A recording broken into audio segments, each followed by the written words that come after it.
buenas noches, mi nombre es Ramón Espejo y estoy muy contento de estar con ustedes en Edición Central, Elecciones 2021, gracias a la señal en vivo de Visión Noticias Perú. Hace solo unos minutos acaba de concluir el debate presidencial organizado por el Jurado Nacional de Elecciones, el primero de los 3 programados, habida cuenta la cantidad de candidatos que existen, se han agrupado en 3. Hace unos minutos ha acabado este primer debate que reunió a la candidata Verónica Mendoza de Juntos por el Perú, al señor George Forsyth de Victoria Nacional, al señor Alberto Bengolea del Partido Popular Cristiano, a la señora Keiko Fujimori de Fuerza Popular, al señor Marco Arana del Frente Amplio y al señor César Acuña de Alianza para el Progreso. Vamos a comentar en extenso lo que ha sido este debate presidencial con Eloy Marchán. Él es director del portal de investigación El Foco y se encuentra con nosotros. Buenas noches, Eloy, bienvenido. Aló, buenas noches Ramón, ¿qué tal? ¿Cómo estás? El debate ha concluido, el primero de los 3 programados por el Jurado Nacional de Elecciones. Tus primeras impresiones. Empecemos por el formato diferente, raro, extraño. ¿Qué te pareció? Fue un formato que los primeros 45 minutos no sabíamos bien, no lo entendíamos bien, era un formato que no ayudaba mucho, pero recién a partir, me parece que de la hora de transmisión, recién más o menos se hizo más digerible, más entendible y un poco comprendimos de qué se trataba, ¿no? Y los candidatos también lo comprendieron, se demoraron en entenderlo, me parece. Sí, es verdad, también el público y los candidatos estuvimos un poco confundidos con el formato. Pero ciertamente permitió lo que se supone es el objetivo del debate, que expongan algunas ideas y que las combinen con algunas pullas, ataques, defensas, reacciones y que sigan continuando con las propuestas. Es decir, esa combinación se pudo ver. Finalmente eso es lo que se esperaba, ¿verdad? Sí. O sea, no fue una ponencia, no fue un monólogo, sino fue un debate propiamente, ¿no? Quizás en las intervenciones iniciales se debió haber ampliado 1 minuto, no 30 segundos, como quedaba muy poco para que los candidatos expongan sus planteamientos generales sobre determinado tema. Ahora, es verdad que también se ve la diferencia de los candidatos, sobre todo cuando son tan violentos los cambios, va uno, va otro, el cambio de ritmo es muy notorio. La velocidad a la que habla el señor Bengolea, contrastada con la velocidad a la que habla el señor Acuña, es enorme. Es prácticamente un freno tremendo y eso también complica algunos estilos. Pero vayamos ya al contenido. Podemos ver de pronto algunas imágenes para empezar a hablar sobre eso. A ver, de repente tenemos algún extracto. Adelante.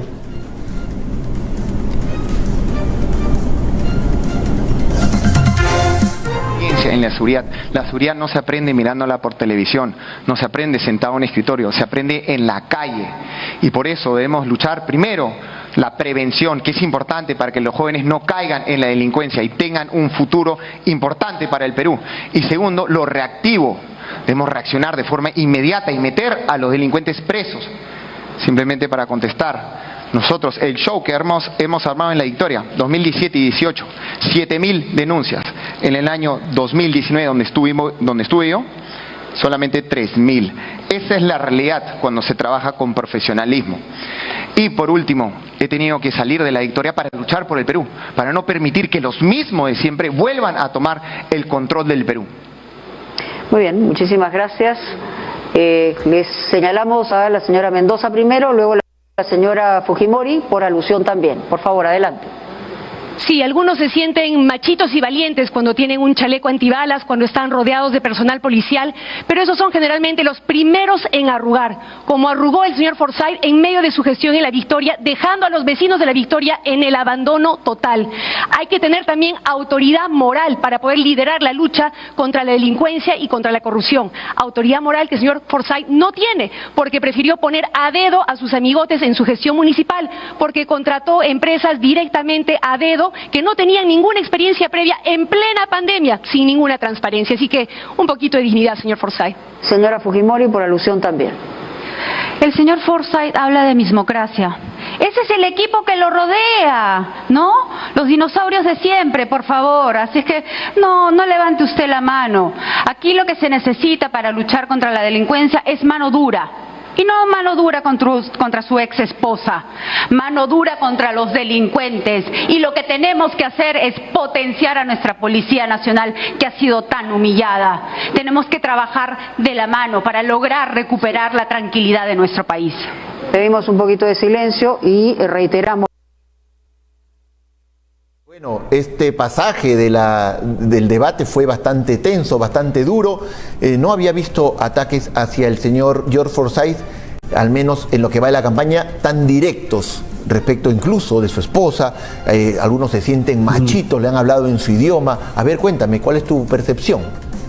Yo creo que hubieron dos grandes grupos de debate, ¿no? Por un lado estaba los que están arriba en el pelotón de los que participaron en el debate hoy día, que es Verónica Mendoza, Keiko Fujimori y George Forsyth, que tenían su propio enfrentamiento, y en este pasaje sencillamente Forsyth fue el que salió apagado, ¿no? Salió trasquilado, ¿no? Sí. Salió trasquilado, pero coincidentemente por dos personas que están en posiciones totalmente diferentes, ¿no? Que se unieron fuerzas para irse contra él, que son Keiko Fujimori con Verónica Mendoza.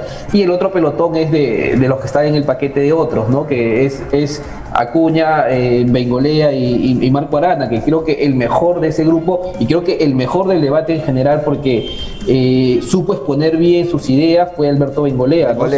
Sí, habría que decir un ganador de este debate ha sido Alberto Bengolea, porque por lo menos yo creo que luego de esto lo puede ayudar a salir del rubro otros, ¿no?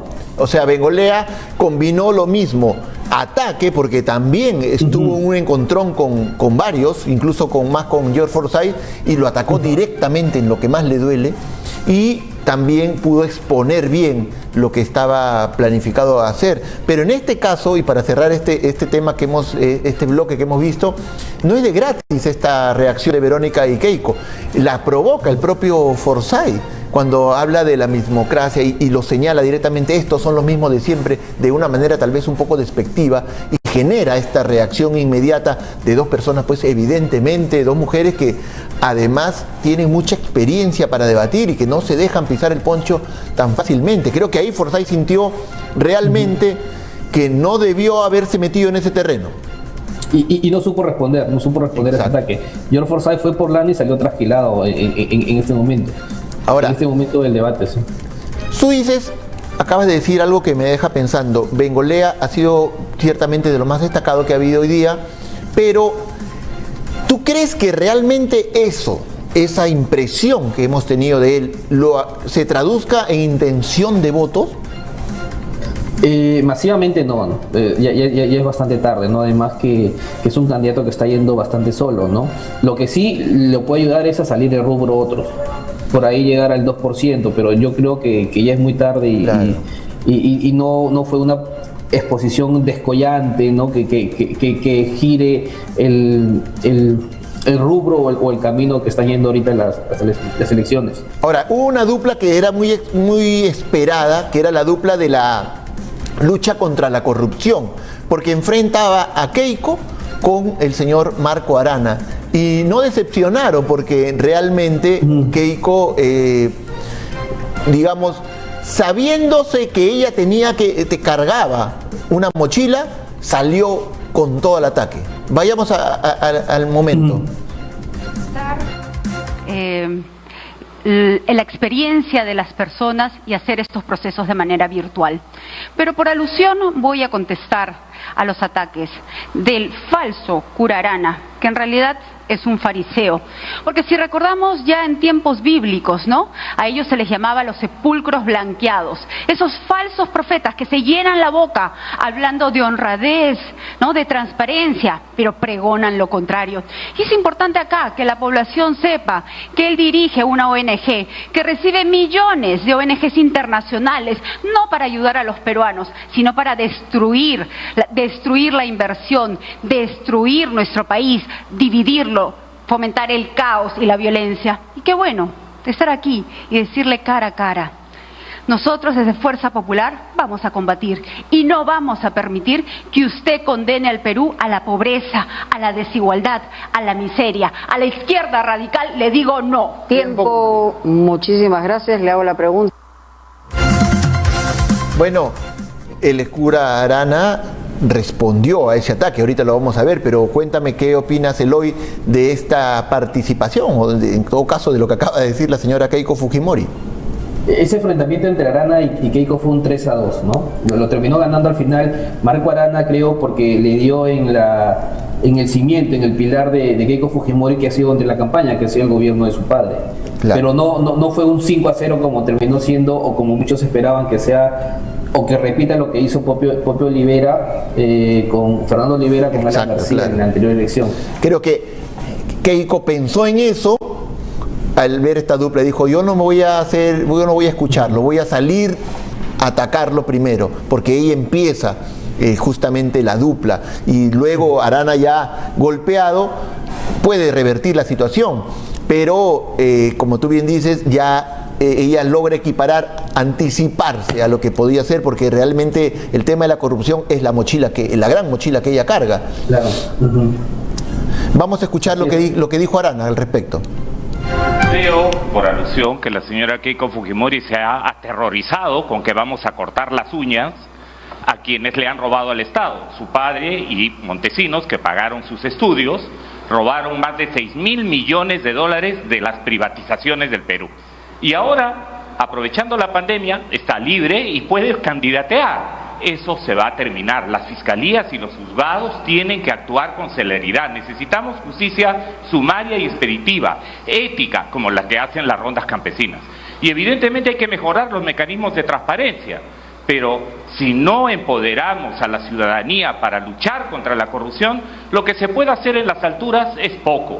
No nos olvidemos que entre corruptos se arreglan, entre corruptos se ponen de acuerdo, eligen jueces, fiscales, tribunal constitucional, y contra eso luchamos. Cuando el fujimorismo tuvo 73 congresistas para blindar y para cometer abusos, para dejar al país indefenso frente a la corrupción. Señora. Muy directo también Arana, y muy claro en lo que quiso decir, ¿verdad? Sí, claro, pero los ataques de Arana eran más certeros que los de Keiko Fujimori, porque Arana, más allá del financiamiento, bueno, sospechoso para que de algún modo puede ser de su ONG, él no ha sido gobierno, él no ha tenido un padre que ha sido presidente, no ha sido cercano a Vladimir Montesinos, ¿no? Pero de todas maneras, por eso yo decía un 3-2.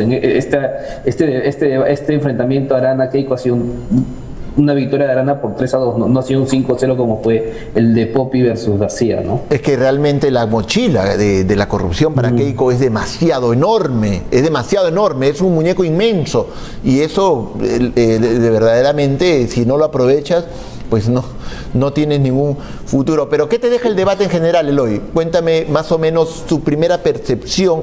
¿Crees que podría servir para que alguien, sobre todo del bolsón de indecisos, se decida por alguno de estos candidatos? Yo creo que no. El formato mismo por lo menos nos tuvo unos 45 minutos un poco confundidos, ¿no? De cómo iba a ser los próximos debates, y además el tiempo corto, los 30 segundos que tiene cada candidato para exponer sus planteamientos, por ejemplo, sobre seguridad ciudadana. Exponer un planteamiento de seguridad ciudadana en 30 segundos es un tiempo muy reducido, ¿no? Imposible. Es más, lo resumió bien Acuña. Mira, vamos a verlo. Acuña lo resume bien. Adelante, vamos a escuchar lo que dice Acuña respecto del tema de seguridad ciudadana, precisamente. Comenzamos, le vamos a dar... Pero Acuña no tiene un segundo. Tu seguridad es lo principal. Muy bien. Muchísimas gracias por utilizar los tiempos apropiados. Ese fue el señor Acuña resumiendo el tema de la seguridad ciudadana. Realmente es una anécdota, lo quisimos poner porque es lo anecdótico de la jornada, pero refleja bien lo que tú bien dices. En realidad es muy poco tiempo para hablar de un eje tan elemental, clave, importante, y que sobre todo está en los reflectores de esta campaña. Claro. Acuña estaba a otra velocidad, ¿no? Creo que es la primera vez estaba justo conversando con unos amigos, ¿por qué es tan mal polemizador Acuña, ¿no? Que es la primera vez que lo vemos, porque recordemos que en la anterior elección él no estuvo como candidato, fue retirado de la contienda electoral. Claro. Lo sacaron de la contienda cuando tenía una buena proyección, digamos, y se veía que podía llegar. Lamentablemente lo retiraron, no se le pudo observar, y es verdad lo que dices, es la primera vez que se le puede observar a él en toda su magnitud como candidato. Más allá del tema de que él pueda decir que, bueno, soy administrador, que tengo mis empresas, etcétera, como candidato es la primera vez que se le ve. Entonces, ¿cuál es tu expectativa, Eloy, para los próximos debates? Yo creo que si la cosa sigue como lo que hemos visto hoy día y los próximos debates, bueno, se tiene que mantener la misma metodología, no va a ayudar en mucho, va a seguir siendo o sea, lo que he visto en la última encuesta, la de IEP, que no es una encuesta rigurosa en el sentido de que se puede acercar a la realidad, porque no es un simulacro de votación, sigue existiendo una encuesta telefónica la que está haciendo IEP, y lo que vemos es una intención de voto fraccionada. Los que pasen a segunda vuelta va a ser más o menos, no va a llegar al 11%, entre el primero y el sexto va a haber diferencia de aproximadamente 2%. Entonces, lo complicado va a ser para el gobierno, ya pensando quien termine ganando las elecciones, va a tener una bancada aproximadamente, en el mejor de los casos, de 20 congresistas, ¿no? ¿Qué tipo de gobernabilidad va a tener eso para los próximos 5 años, ¿no? Ahora, no, la pregunta era sobre las encuestas. Siempre te dice a quién le crees, cuando en realidad esto no es un dogma de fe, pero al menos la metodología que más te convence y los resultados que según tú, a tu percepción, se ajustarían más a la realidad de las tres, digamos, entre IEP, Ipsos y CPI, ¿tú por quién te inclinarías? Difícil decisión, porque la única encuesta supuestamente más apegada a los hechos es la de Ipsos de la semana pasada, ¿no? Donde daba a Forsyth en segundo lugar, pero no sé qué tanto Forsyth se mantenga en este tiempo que ha pasado en el segundo lugar, por el tema de que la Ipsos sí era simulacro de votación, ¿no? Claro. Este domingo vamos a ver. Ahora, ¿el margen de error te separa el primero del sexto, o mejor dicho, te une al primero con el sexto? Claro, si estamos hablando del margen de error, el sexto tranquilamente puede ser primero, el quinto puede ser segundo, y el que está primero puede ser sexto. O sea, la cosa va a ser apretadísima. Vamos a tener por lo menos 9 bancadas en el Congreso, y va a ser una tarea ardua. Tengo entendido que algunos candidatos, como por ejemplo López Aliaga, Acción Popular y George Forsyth, están fortaleciendo el tema de los personeros, porque va a ser una elección que el pase a la segunda vuelta se va a definir en mesa, se va a definir muchos de ellos en mesa. Entonces tengo entendido que el señor López Aliaga está pagando por personeros para que definan su voto, y así creo que se va. Es más, puede que no tengamos los resultados, o sea, que no sepamos quiénes son los que van a pasar a la segunda vuelta hasta 2 semanas después. Exacto, porque además vienen los votos del extranjero, y el bolsón es tan importante, y en una elección tan ajustada eso va a marcar la diferencia. Y también otra cosa que podría ocurrir es que las 3 encuestadoras den flash diferentes. Claro, también puede pasar, diferentes, y que al final no terminen siendo los resultados finales, definitorios. Y además viene el tema de la impugnación de actas, viene el tema de revisión de algunas mesas de votación. Entonces yo pronostico una elección muy ajustada, que los resultados no los vamos a conocer el domingo 11 de abril, sino quizás lo podamos conocer 2 semanas después, y va a ser una segunda vuelta bastante ajustada y bastante polarizada, ¿no? Claro. Ahora, la última, Eloy, y con esta nos despedimos. Has escrito un artículo muy interesante, lo hemos leído en su integridad, lo recomiendo bastante, en el portal El Foco, acerca de cómo el señor Rafael López Aliaga obtuvo o se apropió, así lo titulas, del Partido Solidaridad Nacional, y lo transformó en lo que es hoy Renovación Popular. Una breve reseña, con esto nos despedimos. Eloy, cuéntanos.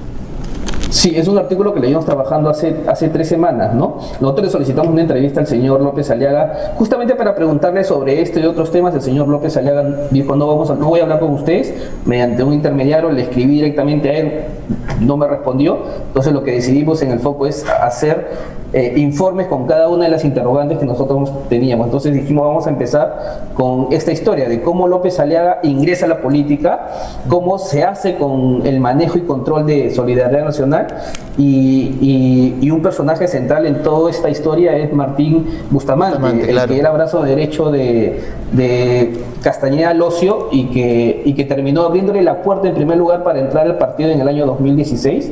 Y de allí es cuando Castañeda Locio deja la alcaldía de Lima en el 2018, cae enfermo. Bueno, el señor Castañeda Locio está muy mal, está muy delicado de salud, y como López Aliaga se aprovecha de esa situación y se apropia de Solidaridad Nacional, le cambia el nombre por Renovación Nacional, de Popular, y ahora es el amo y señor de ese partido político. Secretario general, representante legal y presidente de, el defenestado y financista de Solidaridad. Financista del partido. Así es. Muchas gracias, Eloy, por tu presencia. Realmente recomiendo muchísimo el artículo. Tienes una pluma además exquisita y eso no es ninguna novedad. Muchas gracias por haber estado con nosotros. Te vamos a seguir fastidiando para próximas ediciones. Gracias, Eloy. Gracias, Ramón. Bien, seguimos con el programa. Vamos a ver un pedacito más del debate mientras se conectan nuestros siguientes invitados. Hay que darle mecanismos para que pueda denunciar en el anonimato, mecanismos de protección, de resguardo, para que eso no lo exponga, ¿no?, a ningún tipo de persecución. Pero también es fundamental repensar qué cosa entendemos por corrupción. Porque en los últimos años hemos visto, por ejemplo, como modo de corrupción, funcionarios que aprovechan su carguito para saltarse la cola y vacunarse primero. Hemos visto cómo, por ejemplo, políticos corruptos se hacen financiar por grandes empresas sus campañas electorales para luego devolverles el favorcito con leyes a medida y obras a dedo. Hemos visto también cómo gobiernos permiten monopolios y oligopolios tanto en el ámbito de la producción y distribución del gas, como por ejemplo en materia de bancos, como por ejemplo en materia de AFPs, que abusan de su poder poniendo comisiones o tasas de interés abusivas sin que haya un Estado que permita y promueva la competencia. Esa también es una forma de corrupción que impide que los ciudadanos puedan acceder oportunamente a los derechos que el Estado debería garantizar. Con nuestro gobierno cambiaremos esa lógica, el ciudadano y sus derechos por delante. Muy bien, muchísimas gracias, señor Bengolea. Le quisiera hacer la pregunta siguiente, porque aquí se habla, y normalmente en las discusiones políticas, de refundaciones. Tenemos, por ejemplo, una ley Servir, hace más de una década que se está intentando reformar el servicio civil. ¿Qué haría usted o qué valoración? Verónica Mendoza respecto al tema de corrupción. En realidad, el debate ha tenido pasajes interesantes y pasajes que, también se esperaba dentro de este formato que, como bien dijo Eloy Marchán, no es un formato al cual nosotros estemos acostumbrados, pero que nos hemos ido adaptando conforme avanzaron los minutos y pudimos entender que sí, era un debate que realmente propiciaba o permitía el lucimiento de los candidatos en puntos que además son esperados en ellos. Las reacciones, el tema político y también el tema de propuesta. Vamos a ir con nuestro siguiente panel de invitados. Nos encontramos con Carlos Gibovich de Acción Popular por el Distrito 27, que es el distrito de los peruanos en el extranjero. Él lleva el número 1 de Acción Popular en ese distrito electoral, y Ricardo Malca, quien lleva también el número 1 de Somos Perú por el mismo distrito electoral los peruanos que residen en el exterior. Bienvenidos a ambos. Muy buenas noches. Muy buenas noches, muchas gracias por la invitación. He estado escuchando las opiniones sobre el debate con el invitado que tuvieron, muy bueno. Bueno, danos la tuya en este caso. Mira, el debate sirve fundamentalmente para dos cosas, ¿no es cierto? En primer lugar, para demostrar con las habilidades de comunicación de los candidatos que están hábiles para gobernar, ¿no es cierto? Y por otro lado, para ganar votos o quitarle votos a sus contrincantes. Eso es en términos generales para lo que sirve un debate. Un valor agregado que se le puede dar a un debate es ganar un titular. ¿no es cierto?, alguna frase, algún enfrentamiento, algo importante, llamativo que ocurre en el debate que resulte siendo titulares al día siguiente. Eso no hemos visto el día de hoy. Claro. Y en el lado opuesto están errores garrafales, ¿no es cierto? Alguna gran metida de pata que haya tenido algún candidato que resulte en algo opuesto a un titular negativo, digamos, ¿no? Eso tampoco hemos visto. O sea, ¿te ha parecido que...? Escenario... Sí, continúa, por favor, continúa. Ahora, eso es en términos generales para lo que sirve un debate. Algo que creo yo que ha pasado un poco desapercibido, sí han habido errores, pero la estrategia del señor Acuña, que creo que ha pasado bastante desapercibida, porque si bien es cierto en las últimas encuestas, por poner un ejemplo, el caso de la del Instituto de Estudios Peruanos, el señor Acuña tiene 3%, por lo cual a pocos días de las elecciones es altamente probable que no pase a la segunda vuelta. Hemos visto que en reiteradas oportunidades ha hecho llamados a los reservistas, que son 100.000 reservistas, como él lo ha dicho. 1.000 reservistas que tienen familias, que votan, ¿no es cierto? Y si consideramos un reservista más uno, estamos hablando de más o menos, por lo menos un punto, ¿no es cierto? Que los reservistas son 1% de la elección. ¿Y con quién están los reservistas en este momento? Dentro de los que están arriba, están con López Aliaga, pues. Por supuesto que hay división. O sea, ¿piensa que eso fue una estrategia como para quitarle puntos a López Aliaga? Sí, Carlos, ¿tú qué opinas? ¿Cuál es tu percepción respecto del debate? Yo creo que obviamente coincido con Ricardo en el sentido de que ha habido un jugador aparte, ¿no? Todos estaban jugando fútbol y Acuña estaba jugando básquet. Él estaba por su lado, totalmente desentendido de los ataques y los cuyazos que había entre los otros candidatos, pero que es una pena, ¿no? Es una pena que en vez de haber aprovechado el 100% del tiempo en solo plantear propuestas y en todo caso enriquecerlas, pues siempre ahora vemos en espectáculo que cada vez se parece más a un circo donde se dan de cuyazos y se tratan de descalificar en vez de ir a las propuestas en sí. Ahora, el caso de ustedes dos coincide en que ninguno de sus candidatos presidenciales ha participado el día de hoy, pero eso les va a tocar mañana, ¿verdad? Entonces ahí es donde vamos a ver el temple que manejen sus líderes políticos y bueno, ¿qué podríamos esperar en este caso de Daniel Salaverry, mi estimado Ricardo? Bueno, yo creo un buen performance, va a hablar de sus propuestas. Creo que estos espacios, como yo decía al inicio, el tiempo es tan corto que es imposible que uno recién conozca al candidato, ¿no es cierto? Uno lo que puede hacer es terminar de decidirse por un candidato a favor o en contra y de alguna manera avanzar un poquito más en el proceso de decisión de su voto. Básicamente eso es lo que hemos visto en un debate. Hay un error que ocurrió en este debate que creo que también pasó desapercibido y si me permites un segundo mencionar, y es el ataque. Los ataques funcionan también, porque los ataques le quitan votos a uno, le suman votos al otro. Los ataques pues son parte de una estrategia de campaña. Claro. Sin embargo, cuando Verónica Mendoza ataca a Alberto Bengolea, me parece que fue un error. ¿Por qué? Porque Alberto Bengolea pues está creo que en 2%, ¿no? Entonces, alguien que tiene 8%, que ataque a otro que tiene 2%, es un error, pues, porque tú atacas a alguien para robarle votos o desviar sus votos de hacer un tercero, ¿no? Bueno, peor, es un error porque peor fue el caso de Keiko con Arana. Creo que ahí la diferencia es mucho mayor, pero sí, bueno, tiene cierta lógica lo que mencionas. Carlos, mencionábamos en el bloque anterior que uno de los problemas ha sido el corto tiempo que han tenido para ejes tan importantes como el tema, por ejemplo, de la seguridad. Y es ahí un poquito que pasó la anécdota de Acuña, porque en realidad es 30 segundos, no puedes resumir un tema tan importante. Han tenido más tiempo para hacerlo, pero se han perdido también, como bien dice, en estos ataques. Pero, digamos, ¿qué podría hacer? ¿Cómo se podría complementar esto desde el punto de vista de Acción Popular, mirando el tema de seguridad nacional?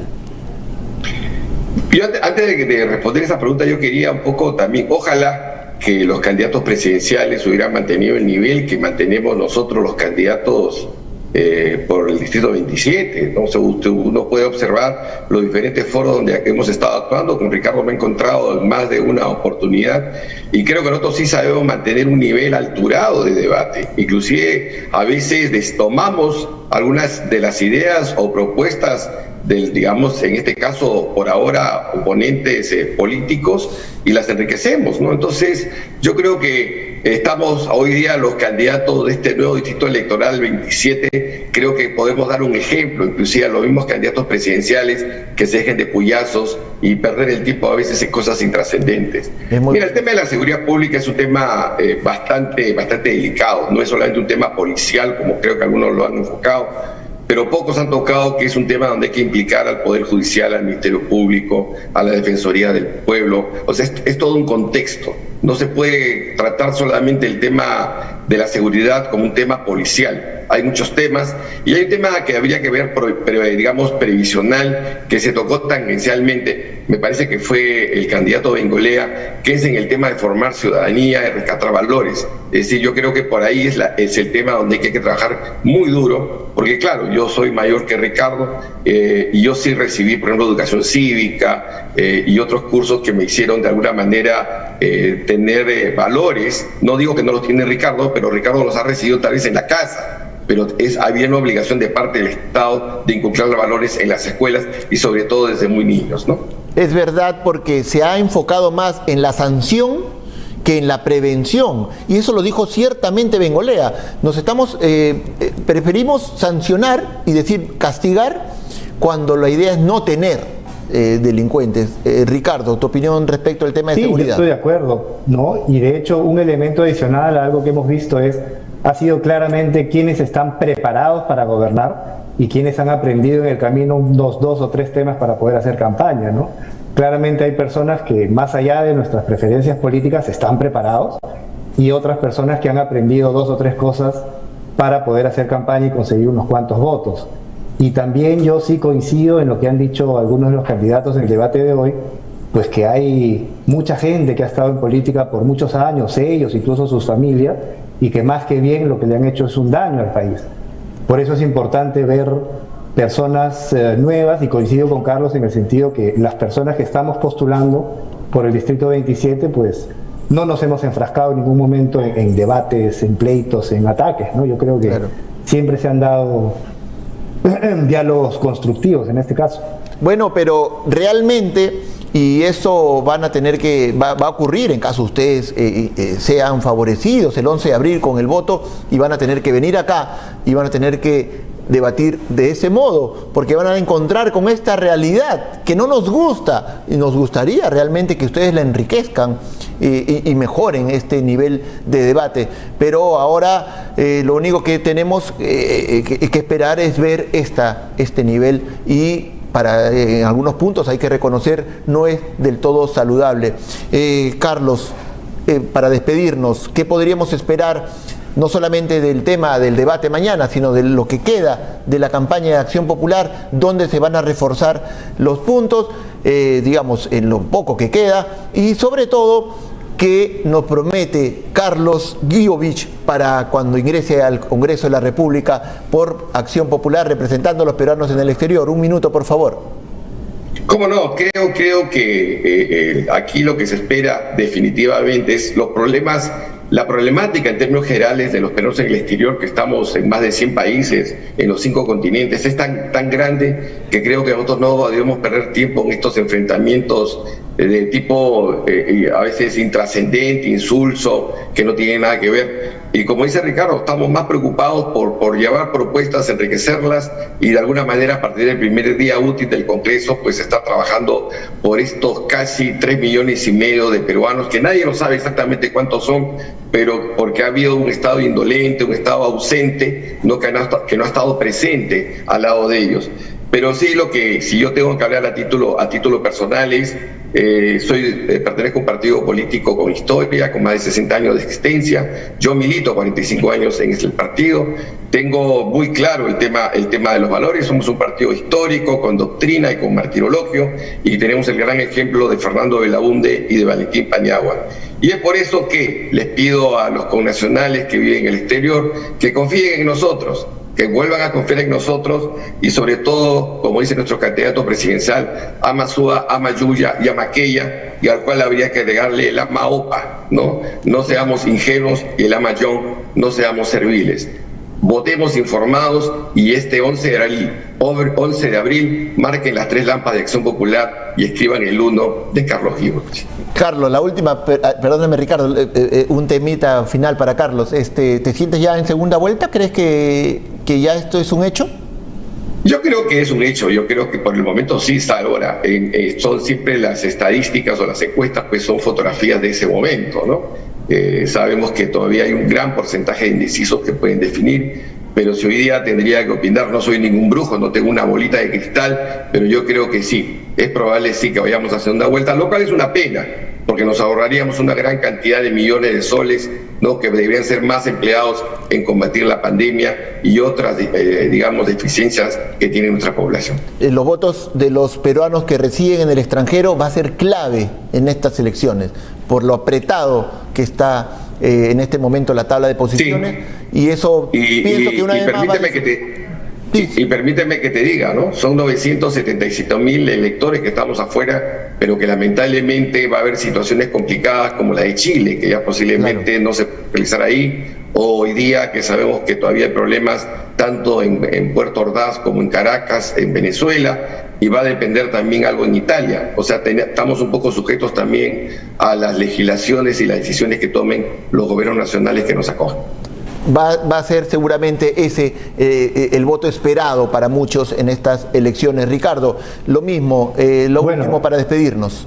A eso yo sumaría las distancias, ¿no? Porque a diferencia del Perú, donde el elector por lo general tiene muy cerca su local de votación, incluso ha podido cambiar el lugar de votación, en el exterior pasa exactamente lo opuesto, es decir, los ciudadanos peruanos fuera viven por lo general muy lejos de los locales de votación. Por esa razón, desde el inicio de la campaña Somos Perú hizo una serie de llamados a la OMPE para que se implemente el voto postal para los peruanos en el exterior, que ya es un derecho de ellos, es legal. El artículo 239 de la Ley Orgánica de Elecciones ya contempla el voto postal para los peruanos que viven fuera.